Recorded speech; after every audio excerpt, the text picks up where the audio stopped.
தமிழக வெற்றி கழகத்தோட மாநாடுக்கான பந்தக்கால் ஊனும் விழா என்பது நடப்பட்டது. அந்த விழாவே ஒரு சிறிய ஒரு மாநாடு அளவுக்கு மக்கள் வெள்ளம் திரண்டு வந்து அது நம்மளோட அந்த கட்சியோட மாவட்ட உறுப்பினர்கள்லாம் சேர்ந்து ஒரு திரள் போகிற எல்லாம் ஒரு அடர்த்தியாக எல்லாமே அந்த பணிகள்லாம் பார்த்தோம். இதுக்கான வந்து பந்தல் பிரத்யேக பந்தல் வந்து தலைவர் வந்து அண்ணா தலைவர் வந்து என்ன சொல்லியிருக்காங்கன்னா, இது மக்கள் வந்து கிட்டத்தட்ட வந்து போகிறவங்களுக்கு எந்த இடைஞ்சலும் வரக்கூடாது, நம்ம மாநாடு நடத்தினாலும் எந்த தொந்தரவு வரக்கூடாது, மகளிருக்கு எல்லாருக்கும் யாருக்கும் எல்லாம் தனித்தனி பாதை அமைக்க வேண்டும், விஐபி வந்து போகிற செல்வதற்கான பாதைகள் அமைக்க வேண்டும் அப்படின்னாங்க. அப்புறம் என்ன முன்னாடி வந்து அந்த பசால் கட் அவுட்னு ஒரு பிரிண்ட் நோய்வால் பெரிய பிரம்மாண்டமாக நோய்வால் போகிறோம் புனித ஜார்ஜ் கோட்டையை போட சொல்லியிருக்காரு. அதுக்கு அதிலே தமிழக சட்டமன்றம் எல்லாமே அதிலே வர மாதிரி எல்லாமே ரெடி பண்ண சொல்லியிருக்காரு. அது மக்கள் வந்து போக சொல்லுமா கட்சி முக்கிய நிர்வாகிகள் ஒரு பாதையும் கட்சிக்கார் வந்து சொல்லுவோம் மகளிருக்கான ஒரு பிரத்யேக வையம் பண்ண சொல்லியிருக்காரு. அது அளவு வந்து பசோட அளவு வந்து 800 அடி அகலமும் 50 அடி ஹைட்டும் அதுக்கான வடிவமைப்பு பண்ண சொல்லியிருக்காரு. அதில் 3 வைகள் பிரம்மாண்டமான தூண்கள் அதில் வந்து தலைவர்கள் பேர்கள்லாம் வரைய மாதிரி அதை சொல்லியிருக்காங்க.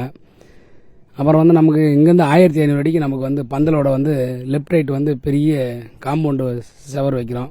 அதில் 100 அடிக்கு பிரத்யேக ஒரு 8 வை அது வந்து எமர்ஜென்சி வை சார். ஒரு ஒரு ஒரு ஒரு ஒரு மாநாட்டில் என்ன ஒரு எதுனா எமர்ஜென்சியாக அங்கே போகணும், பப்ளிக்காக வெளியே போகணும். ஏன்னா அந்த 3 வழியில் நோக்கி போக முடியாது, பின் நோக்கி வருவதற்கு மட்டும்தான் அந்த வழி, அவசரமாக செல்வதற்கு எல்லாருக்குமே இந்த 8 வழியில் யூஸ் பண்ணிட்டு அதுக்கேற்ற மாதிரி ரோடு பாதைகள் அமைக்க சொல்லியிருக்காங்க.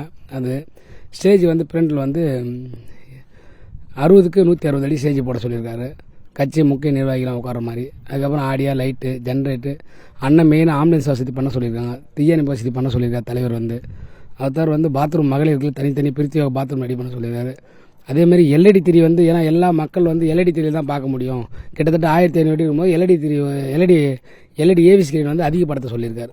எல்லா மாநாடுலாம் கொஞ்சம் குறைச்சி பண்ணுவாங்க, இது நம்ம மாநாடு இளைஞர்கள் கூட்டம் அதிகமாக இருக்கும், எல்லா மக்கள் கண்டு கழிக்கிற மாதிரி இருக்கும், எல்லாருக்கும் அந்த தள்ளல் வராத மாதிரிமா நீங்கள் அந்த எல்இடி ஸ்கிரீன் வந்து அதிகப்படுத்த சொல்லியிருக்காரு. அதேமாரி ஆடியோவும் அதிகப்படுத்த சொல்லியிருக்காரு. அதேமாதிரி மக்கள் அங்கே வரும்போது பார்க்கிங் வரைக்கும் ஆடியோ வசதி தனியாக பண்ண சொல்லியிருக்காரு. அந்த பார்க்கிங் 2 வீலர் பார்க்கிங் அதுக்கு தனியாக ஆடியோ வசதி லைட் வசதி தனியாக கொடுக்க சொல்லியிருக்காரு. ரோட்டில் இங்கேருந்து நடந்து வர வரைக்கும் முந்தான 3 கிலோமீட்டருக்கு அந்தான 3 கிலோமீட்டர் லைட் போட சொல்லியிருக்காரு. லைட் வசதிகளை ஏற்பாடு பண்ணி அதுக்கு இங்கேருந்து ஜென்ரேட்டர் கொடுக்கக்கூடாது, தனித்தனி ஜென்ரேட்டர் அங்கே கொடுக்கணும்னு சொல்கிறாரு. அந்தந்த இடத்துக்கு தனித்தனி ஜங்ஷன் ஜென்ரேட்டர் வந்து ஒரு 150 ஜென்ரேட்டர்கள் எல்லாம் ஏற்பாடு பண்ணியிருக்காரு. எல்லா பக்கமும் அந்த ஜென்ரேட்டர் கொடுத்து லைட்டு மக்களுக்கு இடைஞ்சல எல்லாமே கேபிள் மூலிமா கூட சொல்லியிருக்காரு. அந்த ஒயர் மூலிமா ஜாயிண்டிங் இல்லாத எல்லாமே கேபிள் மூலிமா பண்ண சொல்லியிருக்காரு. தலைவரோட இன்ஸ்பிரேஷன் மெயினாக அது சொன்னது.